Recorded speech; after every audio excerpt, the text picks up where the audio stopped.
पिता परमेश्वर के दिए गए इस नए दिन के लिए पिता परमेश्वर का कोटि कोटि धन्यवाद हो। आज की प्रभात मनन में प्रभु के पवित्र वचन से सुनने के लिए आप सभी का हार्दिक स्वागत है। आज के मनन के लिए परमेश्वर के पवित्र वचन में से प्रकाशित वाक्य अध्याय 16 उसके 12 और 13 वचन में लिखा है, छठवें स्वर्गदूत ने अपना कटोरा महानदी फरात पर उंडेल दिया और उसका पानी सूख गया कि पूर्व दिशा के राजाओं के लिए मार्ग तैयार हो जाए, कि उन्हें सर्वशक्तिमान परमेश्वर के उस बड़े दिन की लड़ाई के लिए इकट्ठा करें। ओ प्रभु की स्तुति हो। यह घटना महाक्लेश के बिल्कुल अंत में होगा, परंतु हर्मगिदोन के युद्ध के पहले ही होगा। छठवां स्वर्गदूत अपना कटोरा फरात नदी पर उंडेलता है और फरात नदी सूख जाती है। यस, फरात नदी सूख जाती है, जिसको हम इंग्लिश में द रिवर ऑफ यूफ्रेटिस बोल के भी कहते हैं। दोस्तों, ये है यूफ्रेटिस रिवर, जो कि सन 2020 में कुछ ऐसी दिखती थी।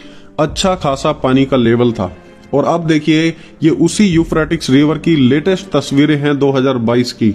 मात्र 2 साल बाद यह नदी पूरे तरीके से सूख चुकी है। आप देखिए यूफ्रेटिस रिवर 2020 में और फिर 2022 में कि कैसे ये बिल्कुल अलग दिख रहे हैं।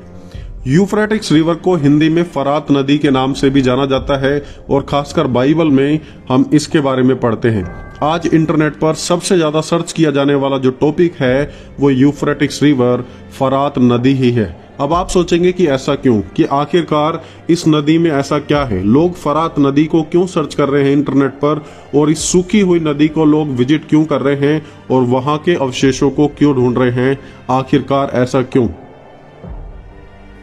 दोस्तों, आज से 2000 साल पहले बाइबल में एक भविष्यवाणी की गई थी कि अंत का समय आने से पहले फरात नदी सूख जाएगी, जो कि 1700 मील लंबी और 1.7 मील चौड़ी है। और जब ऐसा होगा तो मान लेना कि पृथ्वी पर एक बहुत ही बड़ी विपत्ति आने वाली है। जब परमेश्वर ने पहले इंसानों को, आदम और हव्वा को बनाया था, तो परमेश्वर ने उन्हें अदन के बगीचे में रखा था। अदन का बगीचा एक बिल्कुल ही परफेक्ट स्थान था, और परमेश्वर ने उसी अदन के बगीचे को सींचने के लिए वहां पर एक महानदी बनाई थी, जिसकी 4 मुख्य धाराएं हैं, और उन्हीं में से एक थी फरात नदी। इसके बारे में उत्पत्ति 2 अध्याय में हम पढ़ते हैं। वहां पर लिखा है, उस वाटिका को सींचने के लिए एक महानदी अदन से निकली और वहां से आगे बहकर 4 धाराओं में बट गई। पहली धारा का नाम पिशोन है। यह वही है जो हवीला नाम के सारे देश को, जहां सोना मिलता है, घेरे हुए है। उस देश का सोना चोखा होता है, वहां मोती और सुलेमानी पत्थर भी मिलते हैं। दूसरी नदी का नाम गिहोन है। यह वही है जो कूश के सारे देश को घेरे हुए है। और तीसरी नदी का नाम हिदकेल है। यह वही है जो अशूर के पूर्व की ओर बहती। और चौथी नदी का नाम फरात है, और फरात नदी को ही इंग्लिश में यूफ्रेटिस रिवर कहते हैं, जिसके बारे में आज हम बात कर रहे हैं। अदन के बगीचे से बहने वाली महानदी की ही एक धारा थी यह फरात नदी, जो आज आप अपनी स्क्रीन पर देख रहे हैं और जिसकी भविष्यवाणी को आप सुन रहे हैं। प्रकाशित वाक्य की किताब उसके 16 अध्याय उसकी 12वीं आयत में इस प्रकार लिखा है, छठवें स्वर्गदूत ने अपना कटोरा महानदी फरात पर उंडेल दिया और उसका पानी सूख गया कि पूर्व दिशा के राजाओं के लिए मार्ग तैयार हो जाए। ध्यान दें यहाँ पर कि छठवें स्वर्गदूत ने जब अपना कटोरा महानदी फरात पर उंडेल दिया और उसका पानी वहां पर सूख गया। किस लिए सूख गया? कि पूर्व दिशा के राजाओं के लिए मार्ग तैयार हो जाए। So according to the prophecy of Revelation, फरात नदी का सूखना एक अंतिम समय की घटना है। चलिए मैं आपको पिछले कुछ सालों का रिकॉर्ड दिखाता हूं कि आखिरकार फरात नदी आज से तकरीबन कुछ साल पहले कैसी थी, ताकि आपको ये बात ओवरऑल समझ आए। ये जो फुटेज आप देख रहे हैं ये है 23 मार्च 2021 की, और उस समय फरात नदी में इतना पानी था, और जो आप ये बीच में टावर बना हुआ देख रहे हैं वो आधे से ज्यादा पानी में था। 11 सितंबर 2021 में फरात नदी का जो वाटर लेवल था वो घट गया, और मात्र 6 महीने में घटकर सिर्फ इतना रह गया जितना आप अपनी स्क्रीन पर देख पा रहे हैं। 10 जनवरी 2022 में वाटर लेवल और भी ज्यादा घट गया, और इतना घट गया कि यह टावर का निचला भाग अब बिल्कुल साफ दिखने लगा। तो आपने इन 3 फुटेज में देखा कि कैसे जो वाटर लेवल था वो लगातार घटता ही जा रहा था। 15 सितंबर 2022 में वाटर लेवल ऑलमोस्ट बिल्कुल कम हो गया और आसपास के जो सारे इलाके थे वो सूख गए। और आज जो तस्वीरें हैं वो कुछ ऐसी हैं कि फरात नदी बिल्कुल सूख चुकी है।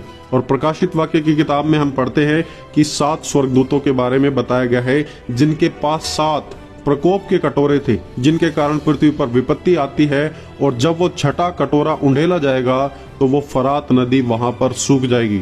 एक बार फिर से देखिए प्रकाशित वाक्य 16 अध्याय उसकी 12 आयत में कि छठवें स्वर्गदूत ने अपना कटोरा महानदी फरात पर उंडेल दिया और उसका पानी सूख गया कि पूर्व दिशा के राजाओं के लिए मार्ग तैयार हो जाए। तो बाइबल की भविष्यवाणी में लिखा है कि जब वो कटोरा उंडेला जाएगा तो फरात नदी का पानी सूख जाएगा। और आज हम अपनी आंखों से देख पा रहे हैं कि फरात नदी आखिरकार कैसे सूख गई है। ध्यान दें वहां पर नीचे क्या लिखा है। वहां पर लिखा है कि जब नदी सूख जाएगी तो पूर्व दिशाओं के राजाओं के लिए मार्ग वहां पर तैयार हो जाएगा।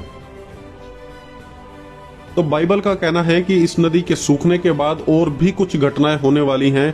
वो है कि पूर्व के राजाओं का उदय होना, कुछ राजा खड़े होंगे और बाइबल में आगे लिखा है कि वो वहां पर एक भयंकर युद्ध होने वाला है परमेश्वर के लोगों के बीच में। तो दोस्तों बाइबल की भविष्यवाणियों का कहना है कि पूर्व से राजा उठेंगे।